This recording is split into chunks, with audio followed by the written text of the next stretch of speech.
Selamat malam semua. Malam, Kak. Sebelum mulai, perkenalkan nama saya Ruri. Saya sebagai host. Oke.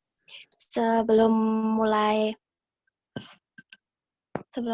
seminarnya dengan tema Why to Prepare to Get the GKS Undergraduate Scholarship for the University Pathway, saya akan memperkenalkan pemateri kita pada malam hari ini, Kak Reski Nabila. Kak Reski Nabila ini penerima GKS Undergraduate tahun 2020 dan sekarang sedang menempuh kelas bahasa di Salmon University. Dan moderator kita malam hari ini, Kak Via. Oke, tanpa berlama-lama langsung saja saya berikan ke Kak Via. Silahkan Kak Via.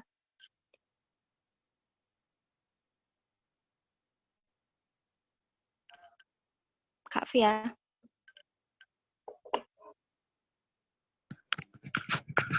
Selamat malam semuanya. Malam, Kak. Malam. Malam. Selamat malam juga Kak Reski. Karena saya join 2 device, jadi suaranya rada terganggu. Ya, Langsung kita mulai aja ya, Kak. Oke, boleh. Halo Kak, perkenalkan nama saya Via.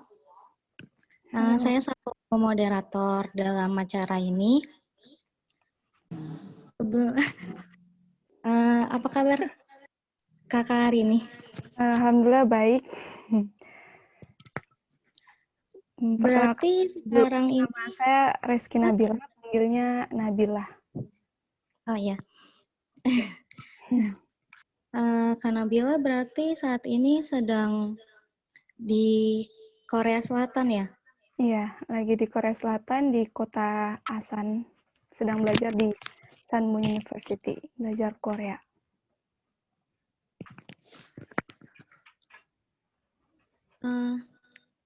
Aku mau tanya nih Kak. Kemarin itu aku sempat lihat CV-nya Kakak. Iya. Kebetulan kita sama-sama satu angkatan. Oh iya. Lulus di tahun 2018 juga. Apa sih motivasi sama alasannya Kakak buat pilih melanjutkan studinya ke negara Korea Selatan? Ceritanya sedikit panjang sih. Awalnya dulu kan saya kan orang Makassar. Terus lanjut kuliah di SMA di Jawa. Di situ tuh saya merasakan kayak ada banyak kesempatan yang bisa saya dapat sejak SMA di Jawa. Terus di Jawa itu ada kakak kelas, dia kuliah di luar negeri. Gara-gara dia itu, saya jadi termotivasi buat kuliah juga di luar negeri. Nah, saat itu, waktu masih kelas 10, lagi browsing-browsing di mana ya kuliah di luar negeri. Terus aku lihat semua itu mahal, ya kan, sekolah di luar negeri. Terus setelah itu, ya udah cari scholarship deh. Terus dapat ini, KGSP. Semenjak itu aku persiapin deh buat bisa dapat scholarship ini. Tuh. Berarti persiapannya kurang lebih butuh waktu sekitar 2 tahun ya, Kak? Saya siapkannya dari kelas 10. Maksudnya nilainya diatur, ikut ekstrakurikuler segala macam. Tapi kalau masalah berkas, 1 bulan aja. Di KGSP ini kan ada 2 jalur ya. Yang pertama jalur embassy sama jalur university. Kenapa Kakak pilih jalur university dibanding jalur embassy? Karena kan setahu saya jalur embassy juga prosesnya lebih lebih tinggi dibanding jalur university. Jadi Sebenarnya saya ini percobaan kedua. Tahun 2000 lulus SMA 2018 September saya daftar Embassy Track. Habis itu gagal dari seleksi pertama, habis itu tahun berikutnya saya coba lagi. Nah, pas tahun berikutnya ini mau coba Embassy Track lagi, tapi karena waktunya kalau nggak salah tinggal 2 minggu, kan nggak cukup tuh buat nyiapin segala macam dokumen, terus ya udah daftar University Track yang emang tutupnya tuh lebih lama. Gitu. Terus kenapa kakak pilih Keimyung buat jadi jalur pilihan di jalur universitas?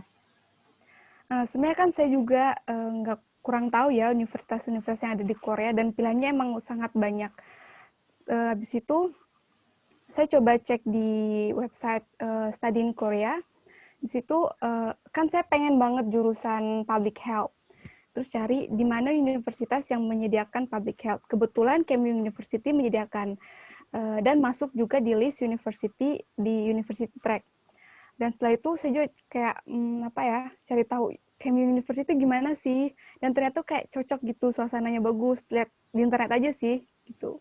Apalagi pernah nonton Boys Before Flowers, terus kayaknya bagus deh suasana di universitasnya buat belajar selama 4 tahun nanti. Berarti sekarang udah berapa bulan di Korea?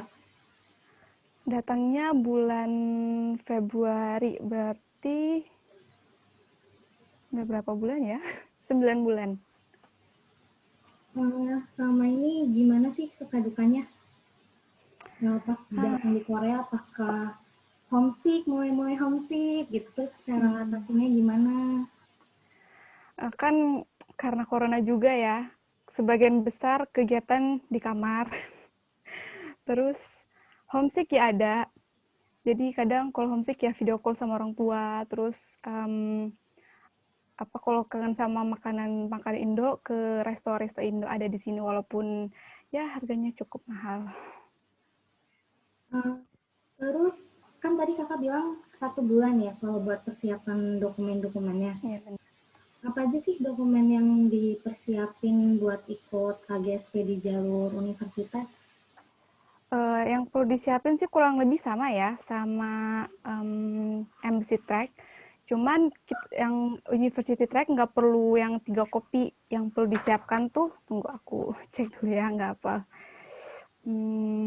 Application form itu tuh cuma ngisi data diri dan segala macam. Setelah itu personal statement. Di personal statement tuh menceritakan tentang diri kita. Setelah itu study plan. Study plan ini plan kita gimana mempersiapkan bahasa, terus nanti selama kuliah gimana, dan kedepannya gimana.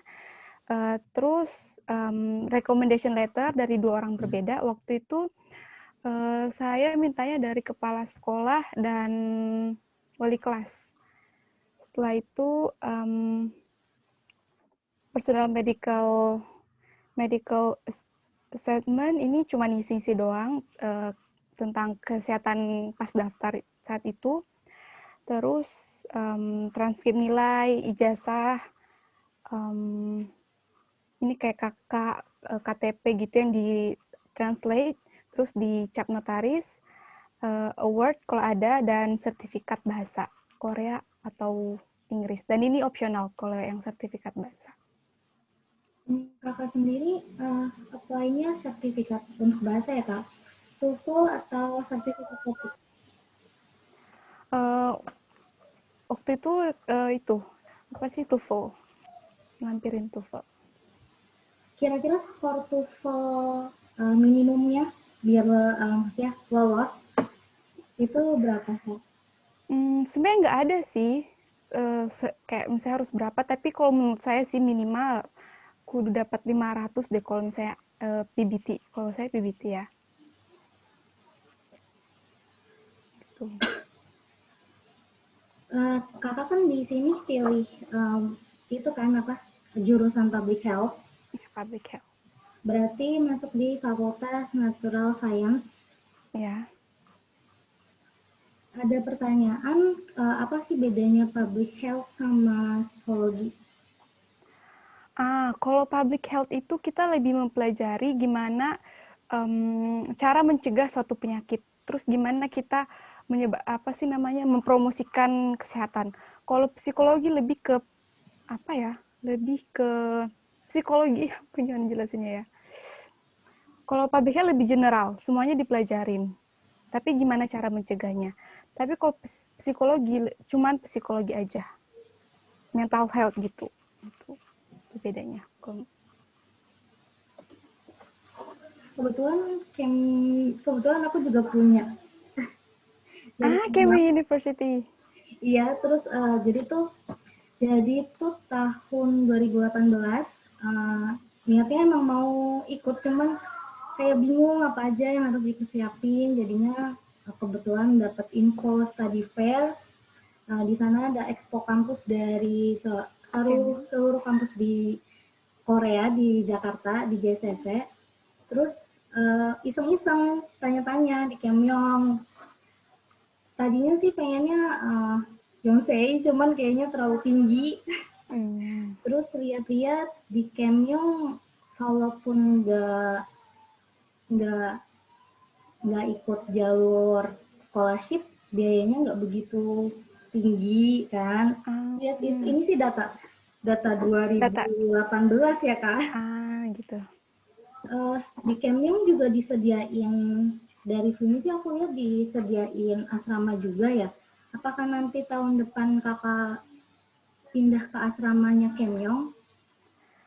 Iya, asrama disediakan, tapi apa sih kita yang milih sendiri mau asrama atau di luar ngekos. Tapi kayaknya saya nanti awal semester doang bakal asrama. Abis itu mau ngekos sendiri, one room gitu.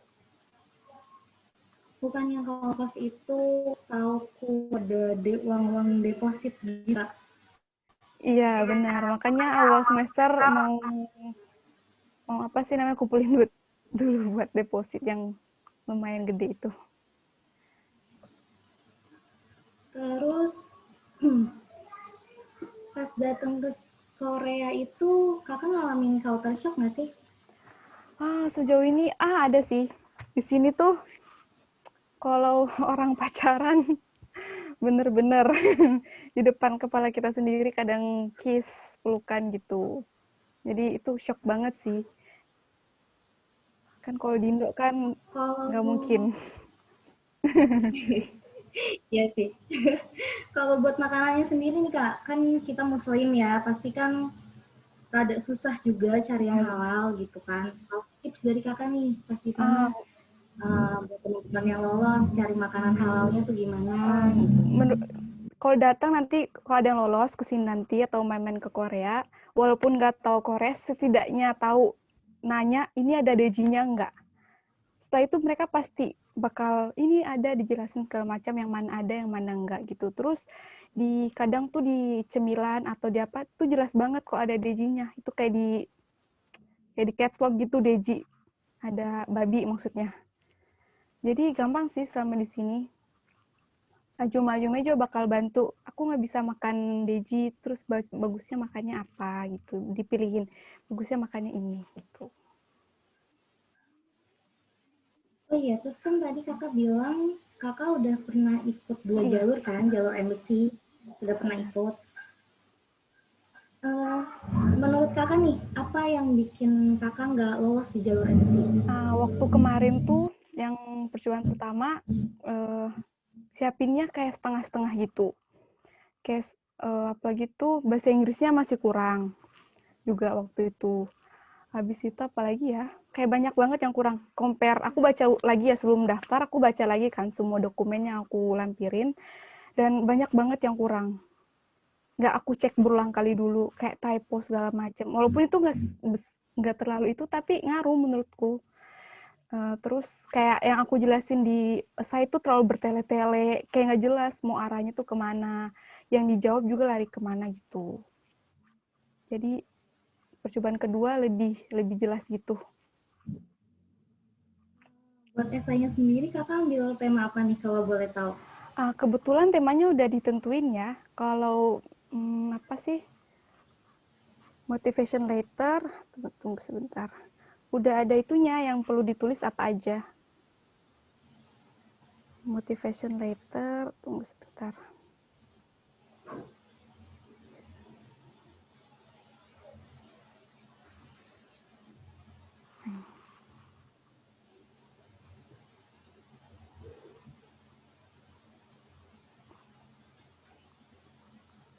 Oke. Kalau motivation letter, personal statement. Personal statement tuh kita kudu nulis motivasi daftar program ini. Kalau menurut saya jangan sampai tulis motivasinya karena pengen ketemu opa-opa. pengen ketemu artis ini, pengen ketemu artis itu. Kalau misalnya tertarik sama kayak Korea-Korean gitu, mending diganti katanya karena saya tertarik sama budaya Korea, makanya saya pengen ke sana gitu segala macam. Tuh. Kalau motivasinya kakak sendiri apa pas nulis itu? Waktu nulis ini karena jurusan saya ini kan lebih ke kesehatan kan, dan Korea kebetulan kualitas kesehatannya bagus dan bagusnya kualitas kesehatan di Korea itu kan pasti juga didasari dengan pendidikannya, jadi makanya pengen lanjutin kuliah di sini gitu waktu itu jelasinnya. Terus apa sih Kak perbedaannya jalur embassy sama jalur universitas kalau buat kakak nih? Kalau jalur embassy itu ada tiga kali seleksi. Kalau university cuma 2. Dan kalau embassy itu bisa milih 3 universitas berbeda di Seoul, apapun yang ada di situ. Tapi kalau university track cuma boleh 1. Dan kalau university track itu cuma bisa jurusan natural science and engineering. Tadi kan kakak bilang kalau jalur embassy itu ada 3 tesnya. Tesnya tuh apa aja sih Kak? Seleksi pertama tuh seleksi berkas dari kedutaan. Itu juga diwawancara. Habis itu diwawancara. Dan seleksi kedua NIID. Dan ketiga seleksi dari universitas. Itu. Kalau dari universitas cuman universitas terus NIID selesai. Gitu. Jadi lebih berat. Ada tes wawancaranya juga kan ya? Iya, ada wawancara. Semuanya ada wawancara. Wawancaranya pakai bahasa Inggris kan pasti Kak? Iya, pakai bahasa Inggris. Tapi kemarin waktu saya wawancara, ada disuruh perkenalan pakai bahasa Korea. Jadi, kudu disiapin juga. Walaupun nggak tahu bahasa Korea, setidaknya perkenalan aja tahu. Berarti kalau dari embassy, wawancaranya dari anggota ke anggota Kedutaan. kalau universitas langsung dari kampusnya. Iya, ada langsung dari kampusnya. Berapa nih kan udah 2 kali nih ikut berarti kan 2019 sama 2020. Berapa sih Kak? Karena kan aku tahu kalau dokumen-dokumen itu harus diterjemahin ya ke dalam bahasa Inggris dan Korea atau bahasa Inggris aja? Bahasa Inggris aja kalau aku kemarin. Itu kira-kira ngabisin biaya berapa? Karena kan setauku kalau di stempel sama notaris itu ya buat stempelnya doang itu sekitar 100.000, tapi ini di Depok nggak tahu di kalau di kota lain. Itu kalau University Track yang mahal tuh kirimnya. Semuanya sama biaya kalau University dan Embassy Track, tapi kalau kirimnya lebih mahal kalau University Track. Karena ke Korea. Kirim aja udah ngabisin 500.000. Gitu. Kirim dokumen dari Indo ke Korea. Terus translate itu kira-kira waktu itu aku dapet per halaman 39.000. Itu tergantung sih, pinter-pinternya kita cari translator, harganya bervariasi dari ada yang 30 sampai 100.000. Jadi pinter-pinternya kita cari, nawar juga bisa. Terus notaris juga gitu. Waktu aku pertama kali notaris dulu, aku gratis. Yang pertama, yang Embassy Track, aku gratis semua notaris. Terus yang kedua aku dibayar gitu. Jadi tergantung notarisnya, kita nawarnya gimana, terus jelasnya gimana, bakal berbeda. Gitu. Berarti nanti kalau mau ikut KGC minta kontaknya penerima ya Kak. Sip. Soalnya kebetulan aku juga minat banget sama Kim Yong. Dan kebetulan juga mau ambil di fakultas yang sama nih, Natural Science Oh. juga. Iya. Uh, Mau ambil jurusan apa? Kalau boleh tahu. Food Science and Nutrition. Ya ada yang lolos bareng, ada yang lolos. Ya. Ada yang lolos juga bareng. Iya, bareng ada food science. Ini berarti kakak lagi di asrama ya, asrama yang udah disediakan atau? Iya, ini asrama yang disediakan sekarang. Sendiri atau ada teman yang dari sama-sama lolos KGSP? Ada yang sekamar sama lolos KGSP. Sama negara lain juga. Sekamar kita sekarang bertiga. Oh, jadi satu kamar bertiga? Iya, kalau di Sun Moon University bertiga. Terus kan di situ kan belajar bahasa Korea kan 1 tahun. Bahasa pengantarnya apa tuh Kak? Bahasa Korea langsung. Dari awal semuanya diajarnya pakai bahasa Korea. Enggak bahasa Inggris gitu? Sama sekali enggak. Dari awal, dari kita mesti belajar yang A, O, Yo, semuanya bahasa Korea diajarinnya. Tapi entah kenapa tetap paham. Mereka mungkin udah terlatih ya, mungkin jadi bisa masuk yang dipelajarin. Kan kalau KGSP dapat uang bulanan ya? Iya benar. Uang bulanan, uang sakunya tuh kira-kira cukup nggak sih Kak buat kakak sama? Ini kan berarti udah sekitar 9 bulan ya di sana. Iya. Kira-kira cukup nggak atau masih kurang? Kalau selama tinggal di sini di Asan sih cukup, soalnya bukan kota besar ya. Mungkin tapi kalau tinggal di Seoul, mungkin bakal nggak cukup sih. Kalau di sini di Busan, di Chonan sih cukup buat makan, beli buku, buat kan uang itu juga buat bayar asrama ya. Uang per bulan itu buat bayar asrama, beli buku dan kehidupan itu cukup kalau di Chonan. Untungnya Kemyong juga bukan di Seoul ya Kak, di Daegu. Iya, di Daegu. Jadi nggak terlalu, mudah-mudahan tidak mahal. Tapi Daegu kan kota besar juga, jadi nggak tahu. Tapi udah coba-coba cari info tentang biaya-biaya asramanya atau biaya kosnya gitu. Iya, udah cari tahu. Paling kalau asrama sekitar dari 150 ribuan sampai 200 ribuan. Iya sih, di sini juga ya ditulisin katanya 140 ribuan. Oh, 140 meal ribu. plan. Tapi kalau sama meal plan-nya 300 ribuan. Iya. Tapi mending nggak usah meal plan kalau misalnya muslim. Iya, bisa. Susah. Biasanya kan kalau di asrama udah ada dapur ya, jadi bisa masak sendiri. Iya, benar-benar. Aku juga biasa masak sendiri. Beli di Asiamart, masak bareng teman-teman gitu.